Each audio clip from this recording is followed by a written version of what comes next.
Military Broadcast Radio, the station that's giving veterans a voice. Find us on the web at mbradio.us. This entire military is one cohesive, dedicated force. And the threats to our nations, they don't sleep. They're watching our every move. Iran, Russia, China, North Korea, ISIS, Al-Qaeda. They may be watching this right now. Our military should not be mistaken for a cable news gabfest show. We don't care what you look like. We don't care who you voted for, who you worship, what you worship, who you love. It doesn't matter if your dad left you millions when he died or if you knew who your father was. We have been honed into a machine of lethal moving parts that you would be wise to avoid if you know what's good for you. We will not be intimidated. We will not back down. We've seen war. We don't want war. But if you want war with the United States of America, there's one thing I can promise you, so help me God. Someone else will raise your sons and daughters.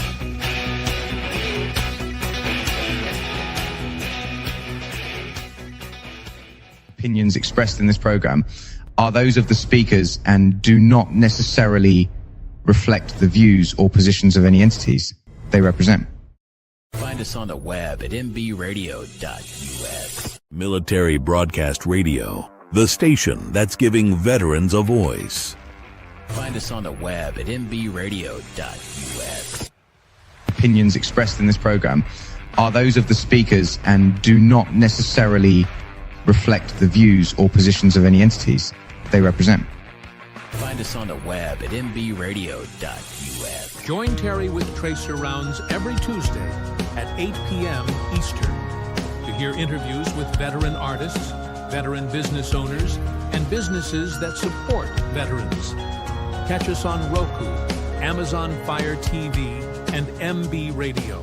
If you miss a show, you can listen again on Wreaths Across America Radio every Wednesday at 3 p.m. Eastern. Tune in to see if you are on target. MBR, giving veterans a voice. Find us on the web at mbradio.us. The interview of the week is brought to you by Jersey Mike's, a sub above. Welcome back to Tracer Rounds. I'm Terry, your host, and with me tonight is Kenneth Yasger, and he is a gubernatorial. He wants to be on the ballot for Georgia. Welcome, Kenneth. Hi, thank you for having me. Appreciate it. I saw you on Instagram, and I have to say I was pretty impressed with workouts and everything. And so I'm going to say that you're probably the most fit candidate that for Georgia probably ever saw. Like I want you to talk about it as we go along, but I've seen all the different things you've been doing to raise money for different charities, and I'm duly impressed. And I'm not quite sure how you accomplish all that, but I want to hear all about it. But first, if you don't mind, can you tell us a little bit about your military service, maybe what your MOS is, and maybe some deployments that you went on, or just anything you'd like to talk about related to your military service? Yeah, so when 9/11, I was 12 years old, told my parents I was going to join the Army. Went to college in 2007 when I was 18 in Illinois. I was a contracted ROTC cadet. 3.5 years of school, I dropped out. School just wasn't for me, so I enlisted instead. I broke my contract and decided to enlist, which I'm glad I did. That was the best decision I've ever made. And then got stationed at did basic and airborne and Ranger selection at Fort Benning. Got stationed at Hunt Army Airfield in Savannah. I was with the 1st Ranger Battalion, 75th Ranger Regiment for 4 years. I did 2 deployments to Afghanistan with 175. And then in 2015, I transitioned to the Georgia Army National Guard, which I'm currently in, been in for 10 years. In 2019, we deployed to Afghanistan again with the 10th Special Forces Group out of Colorado. And then we just got back from my 4th deployment to the Middle East. We were in Kuwait, and then we went to a bunch of different countries last year, just doing like security missions for my 4th deployment. So I've been in the military for going on 14 years next month now. Yeah, it's a little rundown. All right, I'm 11 Charlie and Bravo. So My primary was 11 Charlie when I was active duty, and I switched it to 11 Bravo when I joined the Guard. So if someone doesn't know what 11 Charlie is, do you want to tell us what that is? So 11 Bravo is just regular infantry. 11 Charlie's a mortarman, infantry mortarman. Yeah. All right. It's just you do the same basic training that infantry does, then they add 2 extra weeks for the mortar training. Oh, wow. Yeah. Okay. So what was what's been your favorite thing so far in the military? Like training wise or deployment wise or like education, like what has been the thing that you just like, yes, this is why I've joined, this is what it is? Oh, I mean, obviously, just I'm annoyingly patriotic. I mean, the flags are tattooed all over my arms and body. So, I mean, just serving my country, obviously. I mean, that's just an easy answer. But other than that, meeting all the guys, meeting all the different people. It's been challenging with a lot of people, and they would say the same thing about me. So I'm not dogging them for that. I've gotten along with some of them. Some were the worst people I've ever met in my life, but with my work, with my political life, with my military career, I just love meeting and talking to people. It's my passion. So I just love doing that.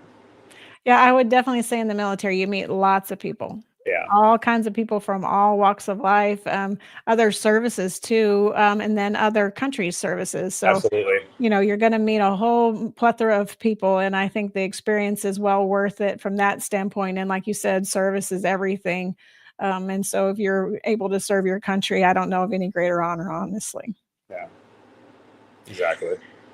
So I'm curious, how did you decide? Because you've run twice before for governor, but why did you decide to do it? So I've run for 2 different offices before, not governor. Okay. I just announced this time I was running for governor. So literally just a sense of patriotism. Same thing with the military.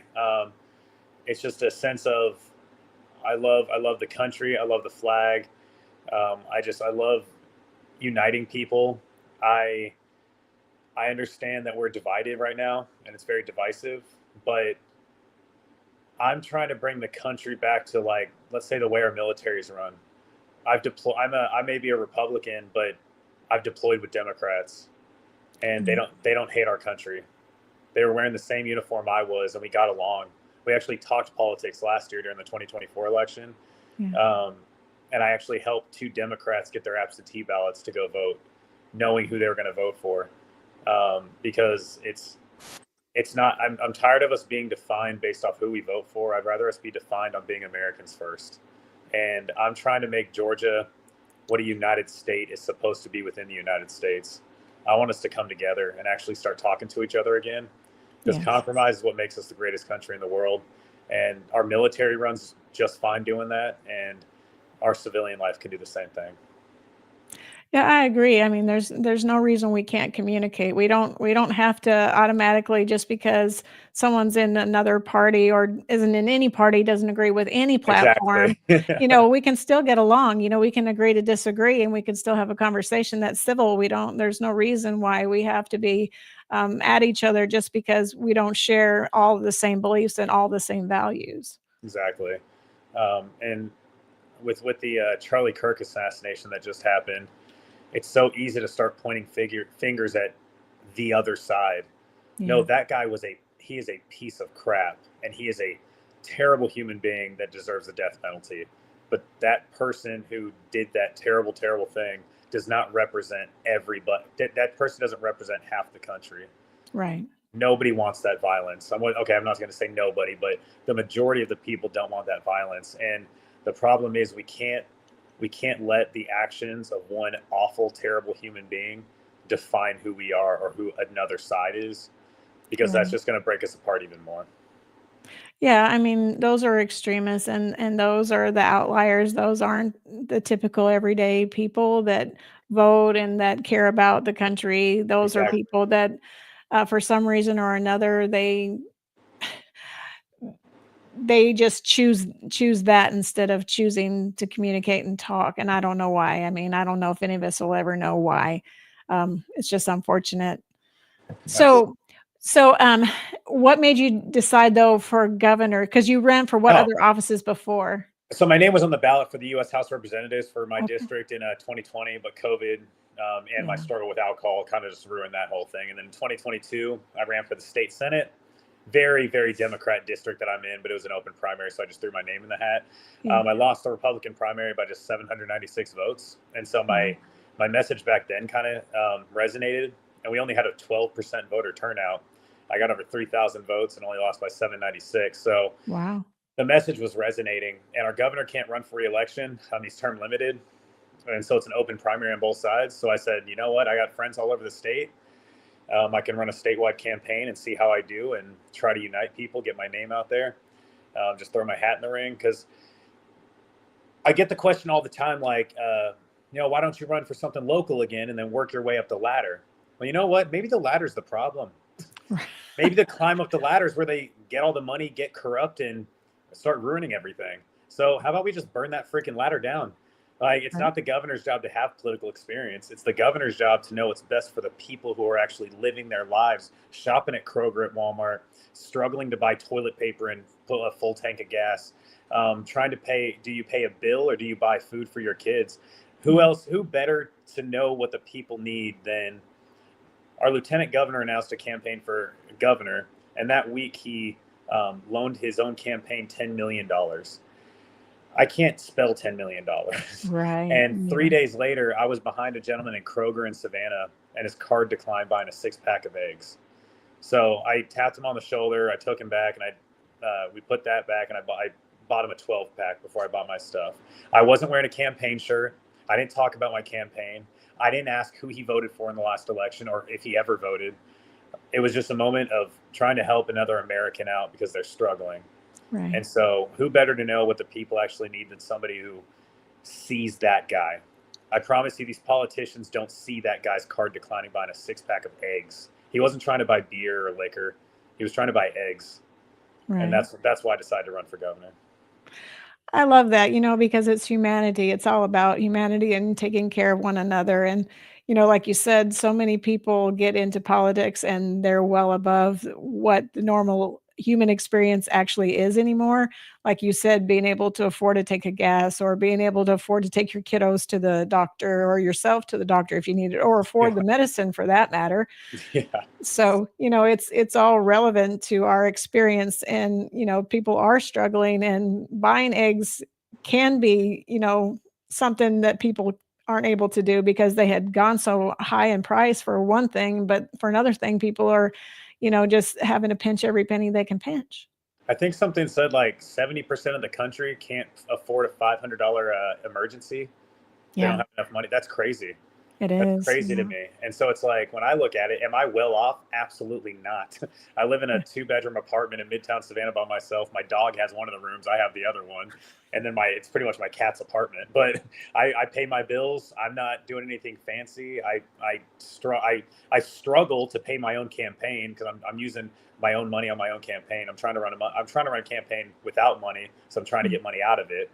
But at the same time, I went to the gym today, and then I went to get a steak afterwards. Not a fancy steak. I went to Outback and just got a steak. Yeah. But I forget sometimes how privileged I am, because not everybody can just up and decide, all right, I'm going to go to the gym and I'm going to go out to eat. And so that's something that I keep every time I talk to somebody or see people or I'm shopping.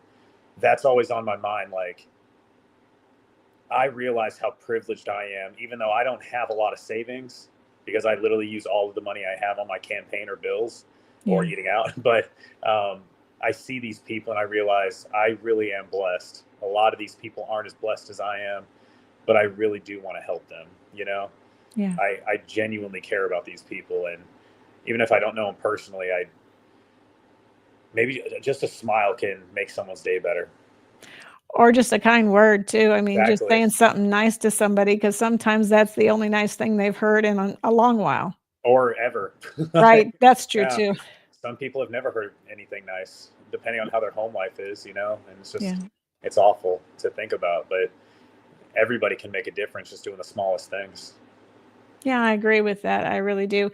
I think we're going to take a quick break, and then when we come back, I want to hear all about your fundraising activities Okay. because I've seen them on Instagram and YouTube, and so I'm really curious to ask you about that. I think we're going to play "Die Tired, Better Off Alive."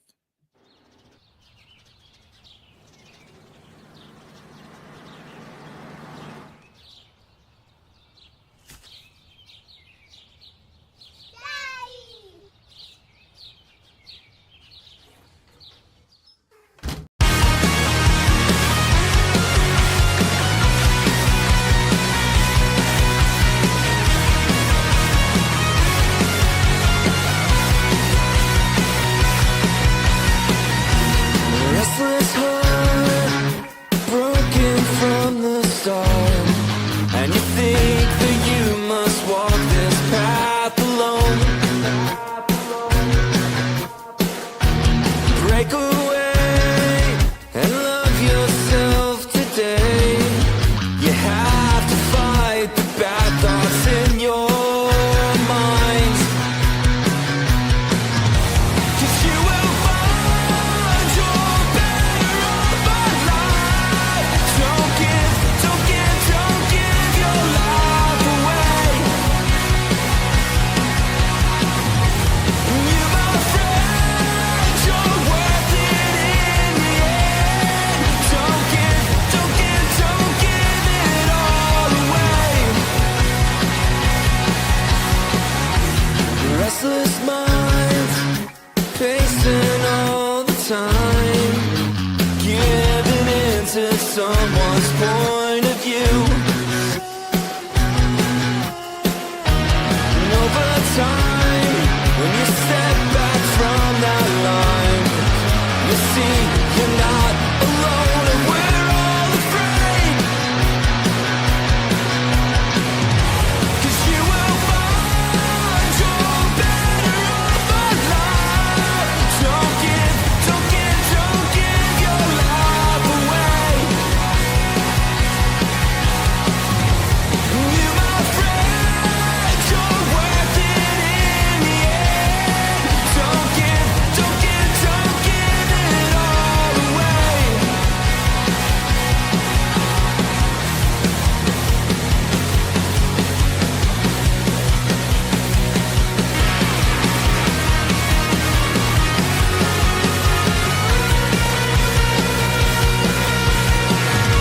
And you will find your better off alive.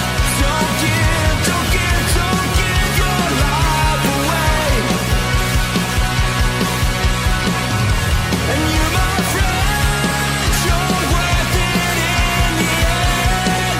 Don't give it all away.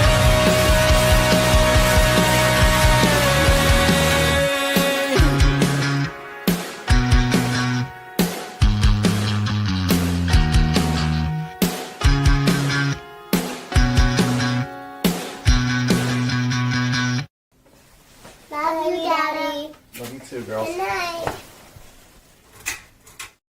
The station where our veterans' voices are heard. MBR Talk. Find us on the web at nbradio.us. And we're back to the Tracer Rounds podcast, and I'm with Kenneth Yasger, and he is trying to be the governor on the ballot for governor in Georgia. Jeepers, I can't even say all that. So I've seen you on Instagram and YouTube, and you're out working out, and you're raising money for various charities, and hopefully a little bit for your campaign too. But I have to say, you, and I think I said it already, but you have to be the most fit candidate that there is. I mean, I don't think anybody can hold a candle to you when it comes to fitness if they're one of the candidates. I think probably the most fit Georgia's had is what I'm saying. Yeah, I'm trying to make fitness a whole part of my part of my platform, as well as while I'm campaigning too. But yeah, so I do these physical campaign challenges, like fundraisers. It's like I said, I'm trying to get money out of politics, but I mean, you need money to run, and Yes. so to just try to help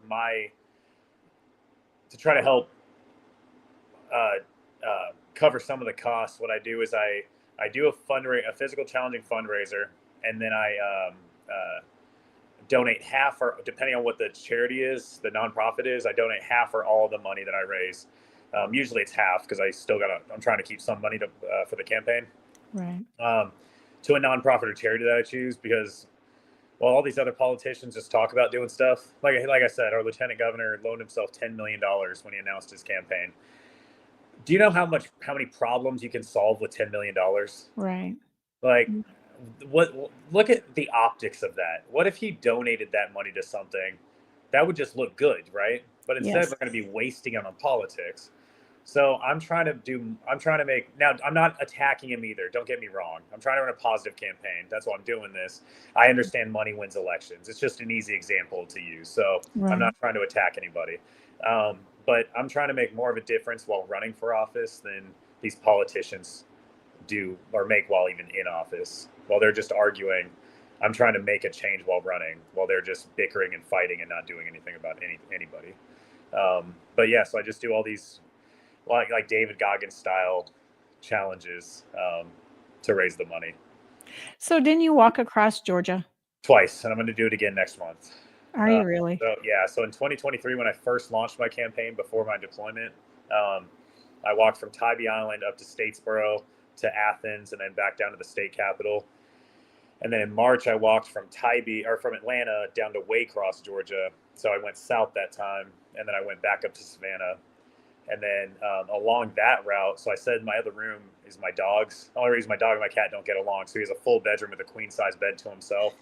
But I was 130 miles outside of Atlanta, outside of a little town called Hawkinsville, Georgia. It's a little farm town. Yeah. And a dog started following me. And he followed me over 211 miles. Wow. And so I called him Lieutenant. He's my lieutenant governor. So, but yeah, a dog followed me over 200 miles. Wow. To back to Savannah. No Chip. He's my dog now. I literally walk him off the leash, and he walks right next to me, or like maybe 10 feet ahead of me, and then I call him back, and he comes right to me. Yeah, he's a good dog. So I picked him up on the second walk, and then on October 25th, I'm going to start a third walk. I'm going to go from Tybee up to Statesboro. And then this is kind of cool. So on November 1st, I got an invite after I'd already announced the walk. I got an invite by some women's voter group in Waynesboro, Georgia, to do a gubernatorial forum. And that was November 1st. I was like, well, I've already announced this walk. I can't change it. But what if I have to show up to this? Turns out Waynesboro is on the route to Augusta. Oh, So awesome. what I'm going to do is when I leave Statesboro, I'm going to just do a little turn and go up to Waynesboro, stay in a hotel, have one of my friends drive a suit up to me. So while I'm on the walk, I'm going to go to this forum and then continue the walk the next day. And then I'm going to Augusta, Athens to the state capitol again. How long does it typically take you, or how long have you taken to walk that far or walk those routes? The first one was 12 and a half days. The second one was Wow. 14 and a half. I'm going to try to do this one in 15. Wow. Yeah, I do about anywhere from 20 to 30 miles a day. That's a lot. Yeah. Yeah. And then didn't you do 110 miles? For 9/11, I Yeah. ran 110 miles in 22 hours, 1 mile per floor of the World Trade Center. Half the money that I raised, I need to write a check to. I'm going to take a check tomorrow to. It's called the 200 Club of the Coastal Empire. There are 2 counties in South Carolina and then 18 Georgia coastal counties. The organization gives financial assistance to families who have lost families of fallen first responders. So I need to write them a check and take it to them tomorrow. But yeah, for September 11th, I ran 110 miles around Forsyth Park. How did you do that? And you said 22. How did you run 110 miles? Like, I'm tired at 3. So You run it. Well, it was actually for 110 miles. It's actually kind of fast. I averaged like 12-minute miles. But I usually run I ran today, and I did 3.5 miles at a 7:30 pace. So 12 miles is slow for me. But you just have to hydrate. You got to have your nutrition right. I had my car was parked at Forsyth, and I had a cooler with a bunch of snacks and electrolyte drinks and carb stuff, and I only almost passed out once. It was at mile 104. So I took a 20-minute break. My buddy was running with me at that time. He finished with me. Wow. Hey, just don't stop. I just had to average 13 minutes per mile to do it in 24 hours, and I averaged 12.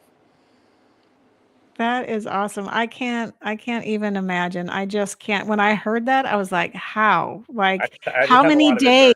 endurance. Yeah. And then I heard 22 and I was Yeah. like, 22 hours. And I was like, wait, what? I was like, how is that possible?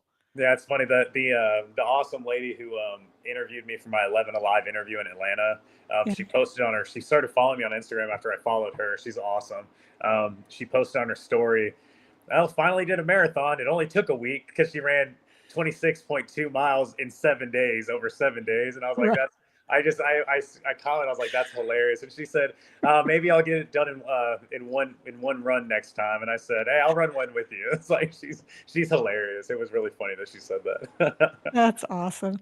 So how do you actually train to run like that? I mean, where did you I'm just, even start to run that type of endurance type race? Because that's what it is. It's an endurance race. So how in the world do you start something like that? so in high school, I joined track and cross country halfway through my junior year in high school. And I was a long distance runner. I've always been a long distance runner. But I think the most training I did was literally the last year of a deployment. One of my old squad leaders posted in January that he ran 1,500 miles in 1 year. It was like, I was like, oh, that's awesome. So I never messaged him. He never knew that I was doing it. I never told him I was doing it, but I was like, I'm just gonna one up him. I'm gonna like compete with him without competing with him. Right. You're just not going to tell him. You're just going to best Yeah. him though. So last year of a deployment, I tracked and I ran over 2,000 miles I was going to do it in a year, but I finished it I started February 9th and I finished it October 10th. Wow. So I ran more. I was still running in January, but I didn't start tracking until February 10th on 9th, and I finished October 10th. So it was like 9 months. I ran 2,000 miles. So without knowing I was training for this endurance, I was training for the endurance. Yes, you were. Because I was running like 12 to 15 miles a day at one point. And one day in Kuwait, it was 110 degrees out, but I just ran my own marathon for the heck of it, for fun. Well, not for fun, but just to do it. 8:30 pace for 26.2 miles for my first time running a marathon. I ran like 20 laps around the little compound that we had, the living area that we had. Right. They're just guys walking around, rooting me on the entire time. So I'm just like, yeah. So I'm just like, I kind of, without really intentionally training for this, I train for it. Right. So you're getting ready to do another challenge, right? And it's you're going to have so many calories and then you're going to exercise and try to burn off the calories So that you're exercising. I tried that one back in February. That was one of the first ones I did. Yeah. And I failed miserably. It's a lot. So the burning of the 10,000 calories is like very, very, very hard. Yes, I bet. But I didn't realize how hard it was to eat 10,000 calories at the same time. So my body very much, let's just say at one point I was working out and it was like at 10 o'clock at night, and let's just say the food did not stay in my stomach. It was no. Yeah. So that was a failed challenge. But when I was doing that one, I was going downtown Savannah and feeding the homeless at the same time. So wow. like wherever I would eat food at, I would take some to the homeless as well. That's pretty awesome. Yeah. So the next challenge, I'm thinking about doing. So yesterday, because I'm very open on Instagram too about my struggle with alcohol addiction. Mm-hmm. I'm almost 2 years sober now. Congratulations. But thank you. But yesterday I went to Atlanta. I drove to Atlanta yesterday to go to the Georgia Council for Recovery, had their 7th annual Recovery Month luncheon. Did you know September was Recovery Month across the nation? I didn't either. Yeah, until recently. So September is National Recovery Month. A lot of people don't know that. So I went to their luncheon, and I didn't realize that Georgia actually leads the country in support for people in recovery. Wow. And somebody from Florida came up and spoke, and she was saying, as a Floridian who's proud of Florida, she was talking about the things that Florida needs to start doing better than Georgia's doing for recovering addicts, and I think that's really awesome. Yeah. So what I think I'm going to do is before I start that next walk I start on October 25th, I'm going to consider that November's challenge, and because I'm trying to do one of these challenges every month. So I think early next month I'm going to do we all know who David Goggins is. I'm going to do David Goggins 4x4x48. I've done it before, but I'm going to do it again. You run 4 miles every 4 hours for 48 hours. So you have, so you have to run 4 miles and then you rest, but like less than 4 hours later, you have to start running another 4 miles. So the hardest part about that is the lack of sleep over 2 days, because you have to do it for 48 hours. Well, I think I'm going to do, I think it's 4.4 miles, because that's what I did last time, because then that adds up to more than 2 marathons.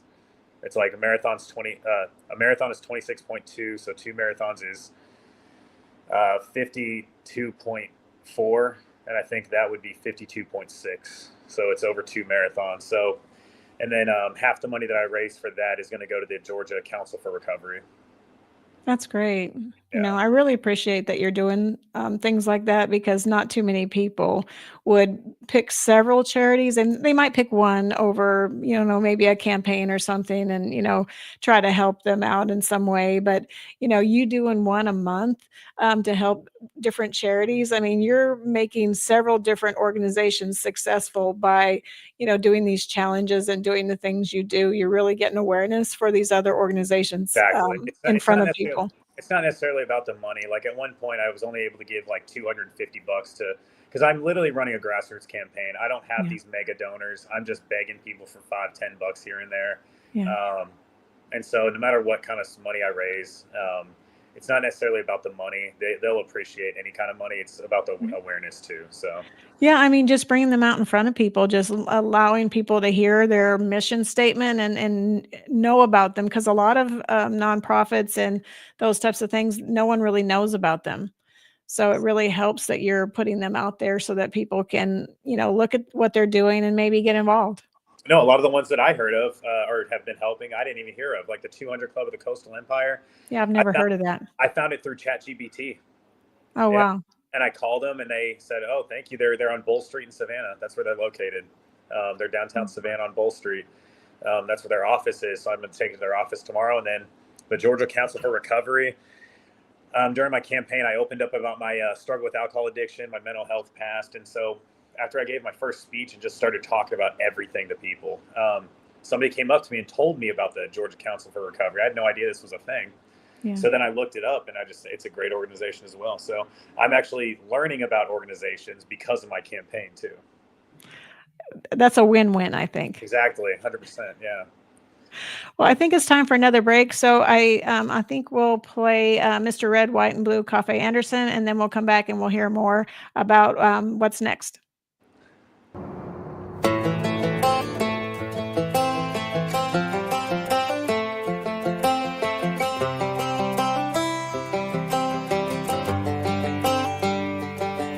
It's the guts and it's the glory. 100 stripes, 100 stories.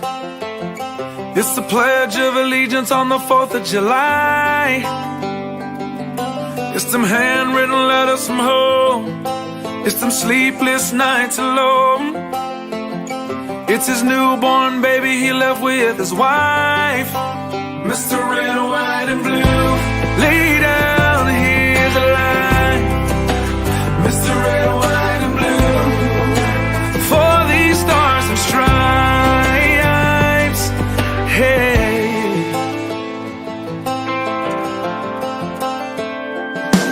From the fields of Indiana to the swamps of Louisiana, to the golden coast of California, Uncle Sam's the only family he's got.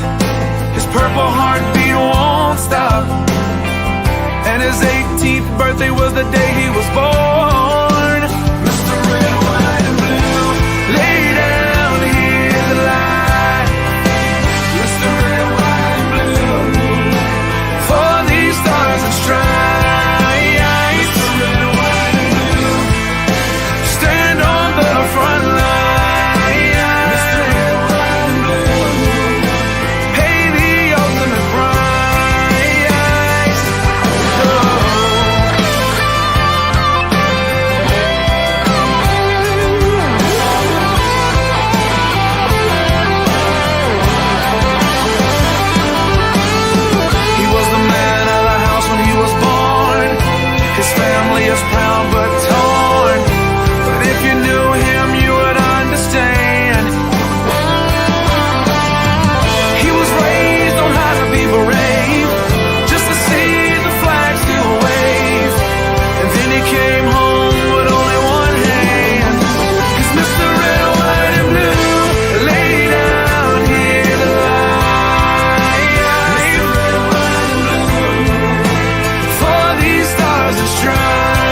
The station where our veterans' voices are heard. MBR Talk.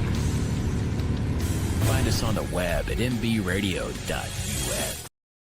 And welcome back to Tracer Rounds podcast, where we're giving veterans a voice. And tonight's veteran is Kenneth Yasger, and he is a candidate for governor in Georgia. I said it right this time. We have a couple of hosts on our executive director is online too, Joel Hunt, and MJ, one of our hosts from the World of Conscious Positive Thinking. That's on Mondays at 9 Eastern. I had to think about it in the morning. So what's next for you? I know you said you're going to do another walk, and you're going to do that that forum that for the lady voters. I don't know if you gave me a name. I can't remember the name. I have to look it up. Yeah.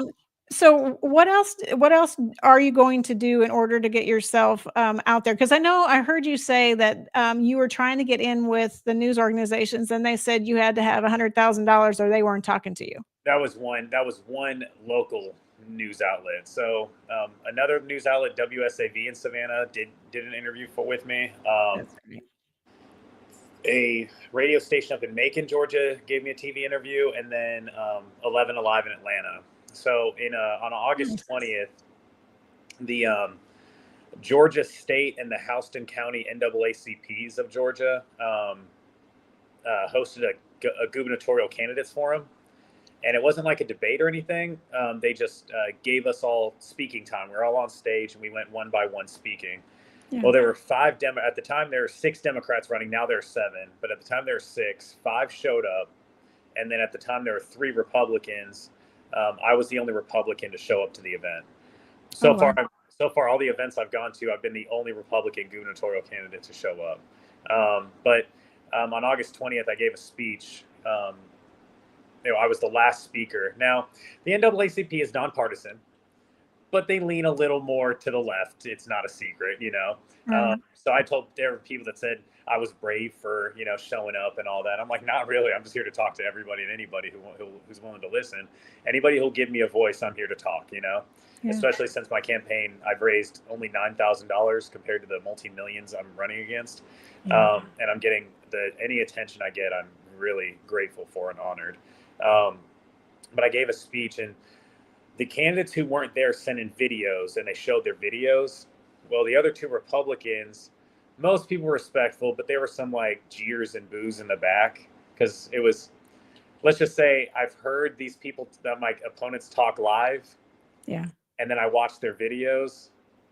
Let's just say they were pandering to a certain kind of audience when they were doing it. And it was just so disingenuous, Right. I don't care if I'm talking to Republicans, Democrats, or people who don't vote. I give the same message every time. I'm not going to change it. Well, when I got up to speak as the only Republican, and I got done with telling my story, I actually got a standing ovation from the crowd.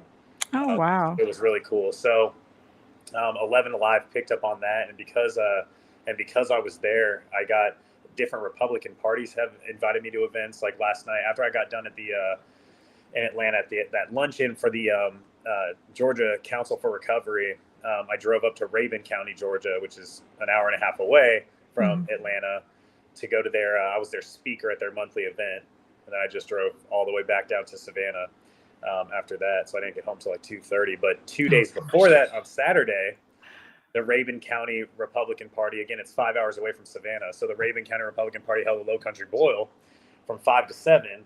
So I went up there for that, drove home Saturday night, had to work at 10 a.m. on Sunday. And then I had to be back in Atlanta and then Rabun County on Monday. So one of the Rabun County executive officers told me that one of my opponents that I'm running against, every campaign he's run, they've asked him to come up to Rabun County, and he has refused to go up there. They have never met him in person. Oh, wow. And here I am, the guy with no money, driving up to Rabun County 5 hours away twice in 3 days. So I told him, I was like, I really am willing to put in the footwork. I will put in any work to get people to vote for me. Like, I just want to show people I care, because I truly, truly do. Well, I mean, it's obvious you'll put in the work, all those different challenges you've done. I mean, like, seriously, I don't think any other candidate would even consider one of those events, let alone several of them. Well, That'd be like, I don't think most of them can do it. well, exactly. That's why I was saying I think you're the most fit candidate they've seen in Georgia. I even said in one speech, I said, well, if I have the honor of being elected, I'll be the biggest, fastest, strongest governor in the country. Right, you just might. You just really might. You're in the military, for those that didn't catch that on the first of our interview. You're still active guard, so an M-Day soldier. Yeah. In the Georgia National Guard. Yes, ma'am. So I have to tell you that the reason I reached out to you is because I feel you're very genuine, because I heard everything you said and it all sounds very sincere and genuine. And you're really real with what you say and what you tell people about your story. And, it just moved me and it touched me. And I feel like everybody else would benefit from hearing your story, even if they can't vote for you because they don't live in Georgia. I think your story resonates with a lot of people because it's a story of hope. And, you gave an example where you thought that you were just like done, like you were just done. And you tried, you researched how to be done and you weren't. And, you feel like God saved you somehow, and you're here to talk about it because he did. And I think that moves and inspires people. Do you mind talking about that at all? Absolutely. So like I said before, I'm almost 2 years sober, struggle with alcohol addiction. And for the record, addiction is forever. 2 or 3 times a week, I'll even think to if I'm off work, I'll think, oh, I could just go to the liquor store, get a bottle of vodka. Nobody will ever have to know. I'm off tonight, sleep in tomorrow, and I'll be good to go. But no, I don't do it. It's just, but addiction is forever. It's always going to be there. And the problem is all these politicians are expected to be perfect, Yeah. And that just leads into more corruption. And if you have to lie about who you are, then it's easier to lie about other things. So, but no, my struggle with alcohol addiction, since I started drinking when I was 20 years old, the military didn't help. A lot of veterans will be able to relate to that. I just felt like I was just in a vicious cycle. I was depressed a lot. I'd put a smile on my face for everybody else, and then I'd go home and just drink my sorrows away. And then I'm, back at it the next day, smiling and, acting like everything's all right. But about 4 years ago, I just didn't see a point in going in. I didn't see my life going anywhere. I didn't see myself getting out of this. I can't tell you how many white chips I had from AA. It's just AA didn't work for me. I'm not saying it's not a good organization. It's just for me, it did not work. But I was at my apartment by myself. Well, my cat was here, but I had a bottle of vodka sitting next to me, halfway gone at that point, and a bottle of pills. And I was just, I Googled how many pills do I have to take, and all it did was bring up suicide hotlines and stuff. So I just started taking pills. But like I said, I was by myself. Nobody was here. I didn't make a phone call. And I tell people I'm not trying to, like, if you don't believe in God, you're not religious, I'm not trying to force it on you. But the reason I believe that God exists or I know God exists for me, is because I didn't make a phone call. Nobody was with me, but something stopped me from taking those pills after I'd already started. And I dumped out the vodka that night and I went to bed. Obviously, everything didn't get better right off the bat. I mean, I'm only 2 years sober, not 4. I was still in a vicious cycle back then, but that night somebody saved me, and for me it was God. And so I just want people to realize, if just a short 4 years after that, I'm in the position where I am right now, I'm the only candidate that's not going to say when I become the next governor, because who knows what God has in store for me. I promise that God has better things to do than make sure every candidate running for governor becomes governor. But what I tell people is, like, if I'm in the position 4 years later to run for governor of Georgia, I got through it. I fought through it. You can too. And I say this a lot because that back in like 10, 15 years ago, there was that movement where a lot of LGBT teens were committing suicide for being bullied, and it was called the It Gets Better movement. Yeah. I don't know if you remember that, but all these celebrities and actors and athletes were like making videos. Hey, it gets better. Well, thank you for stepping off your high horse for a second to tell me it gets better. Because no, life does not get better. I'm here to tell people that. And it sounds grim, but the reason I say that is because life is hard. Life does not get better. And if you think it does get better, then it's just going to make it harder for you. But if you realize that life is hard, but you control your own destiny, you get stronger, which makes that hard life easier. Life is not going to get better, but you damn sure are going to you are going to get stronger, and you're going to get through it. If I can get through it, I can fight through it, you can too. And you recently said that you were going to stop campaigning, and then you had a change of heart kind of because of the same thing you just mentioned. But you want to talk about that too? So, I mean, it was about a month and a half ago. I've been campaigning. I've been doing everything. I'd done 2 walks across Georgia. Nobody was paying attention to me. That media outlet that I'm talking about said raise $100,000 and get back to us. I just didn't. I was like, this is impossible. And I wasn't. And I get it. I'm a very long shot for governor. Don't get me wrong. I'm not delusional. I understand that it would take literally a miracle from God for me to become governor of Georgia, but I'm going to work my butt off doing it to do it. But so I knew it was a long shot from the start. I knew I'm the underdog, but it was just very discouraging. It was just draining me emotionally and physically, obviously, every single day. So I told myself, all right, I'm just going to suspend it. I can run for something else in 2 years. Or I can run for governor in 4 years, but it's just I need to take a step back and just think about what I can do now to how am I going to end it? Like, what videos should I make? Or should I just not talk? Or should I just quit social media for like 2 to 3 weeks and then come back when like everybody who's been following me kind of just like, life happens and just forgets about me for a little bit, and then I come back and just make a video about it, and then it'll be less of a shock at that point. So 2 days after I made that decision or thought about it, I was at the gym and I was in a better headspace. Like, okay, now I'm more like confident thinking about it. Now, I was more positive, like in a positive way of it's not over, but I'm just going to suspend it for now. I'm not quitting. I'm just going to suspend the campaign. And then it's like God sent me a message in the gym that night as I was literally working out, thinking about how I'm going to make this video, what the video should say. I got a message on Facebook from WSAV. It's a local Savannah news station. And they said, hey, we saw your campaign. We've been meaning to reach out. Would you like to do a in-person interview for one of our nightly segments? It was like God sent me a message. And so that's one thing I tell people is like, these politicians are going to outspend me. I'm never going to make $1 million, and I'm okay with that. They're going to be wasting all this money and just throwing money into their campaigns. But nobody's going to fight harder than I am. I fought harder. I've literally fought for my life. I fought in the military for 14 years, and I'm not going to stop fighting for this campaign.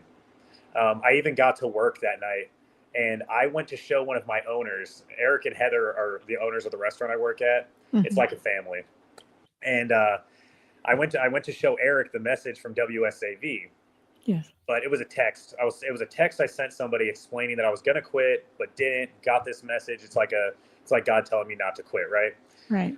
That was the point of the text showing him. That's not what he took out of it, though. What he took out of it was I showed it to him, and he read the whole thing, but he commented on the first part. He said, "The heck you are quitting?" He said, "We're the underdogs." When he said we're the underdogs, that meant a lot to me. Yeah. That right there was it solidifies the reason I'm doing this. I'm not running for governor for myself. I don't even know if my owners voted in the last election. I don't even know who they would have voted for.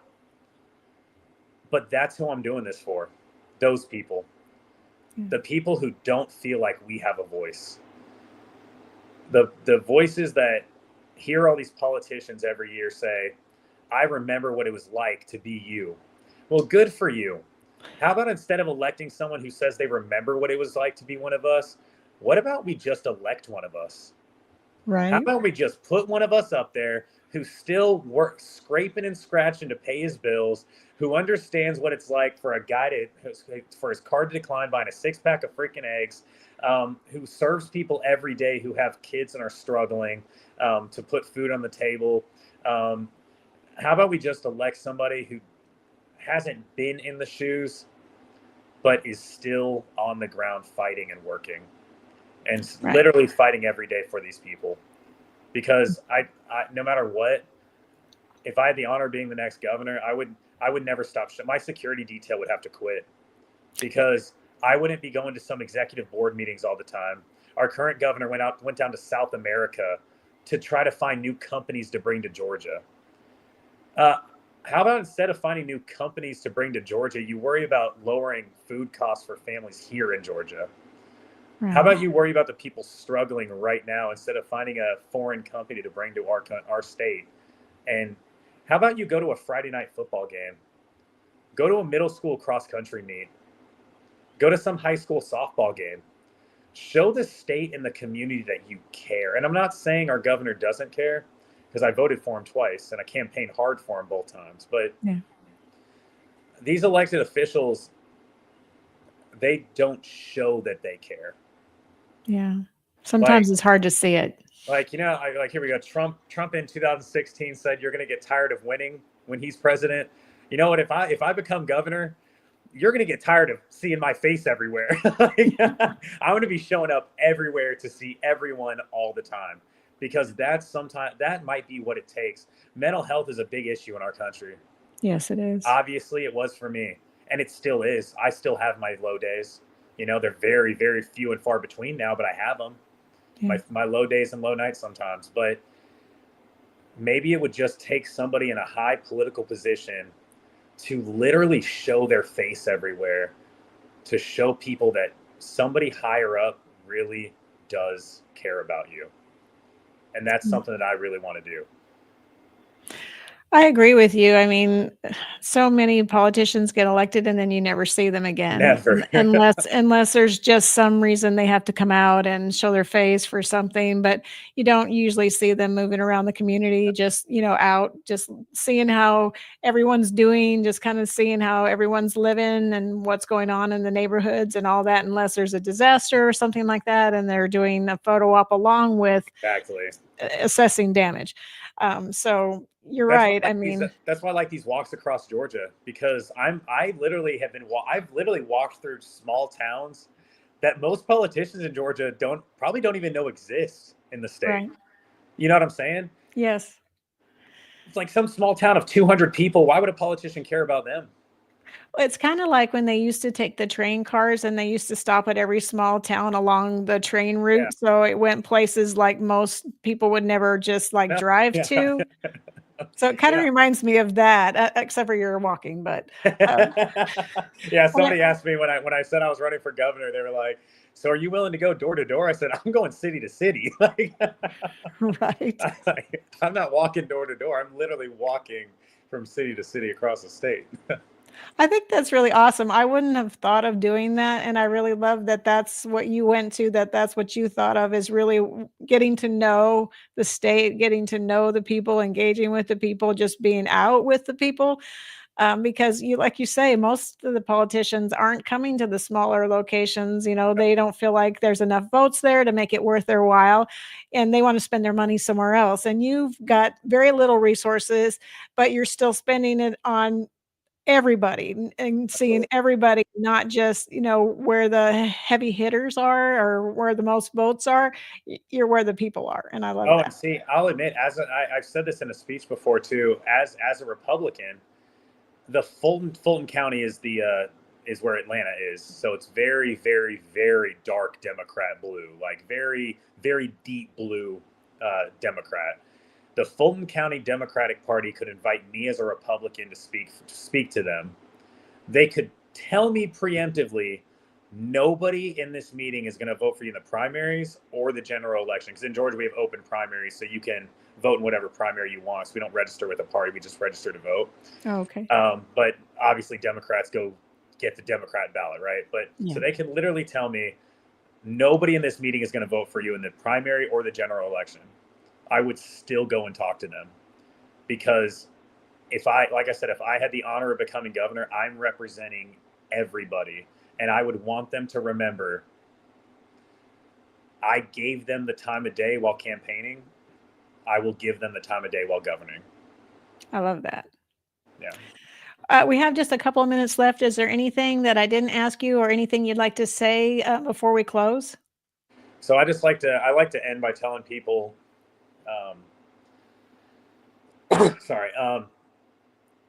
I'm not necessarily running for governor for everybody that's all right.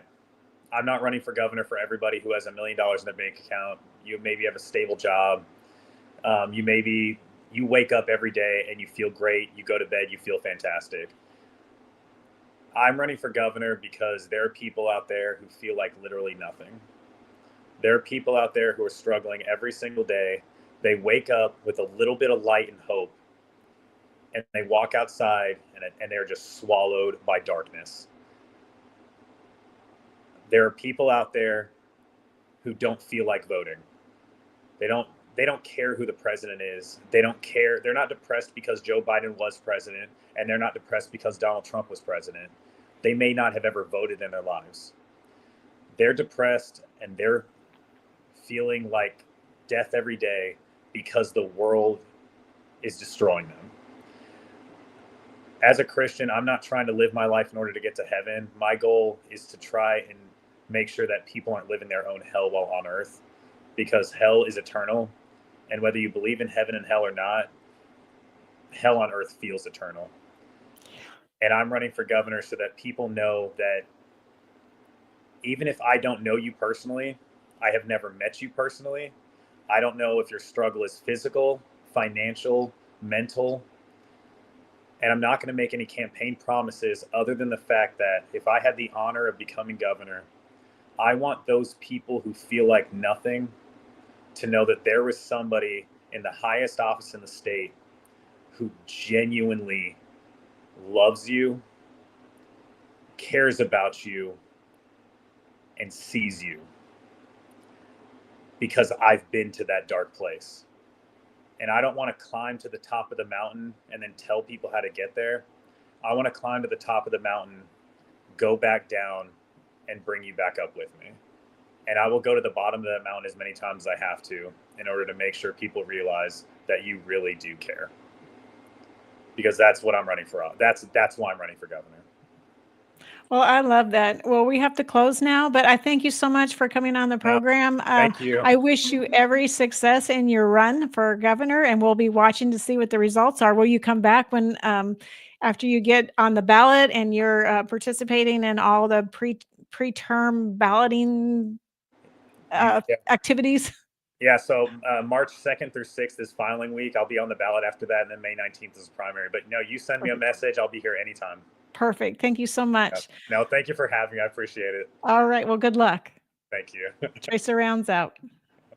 Ladies and gentlemen, thank you for tuning in to Military Broadcast Radio. As we wrap up today's show, we want to remind you that the podcast of today's episode will be available right after we go off the air. So if you missed any part of the show or want to listen again, be sure to check it out.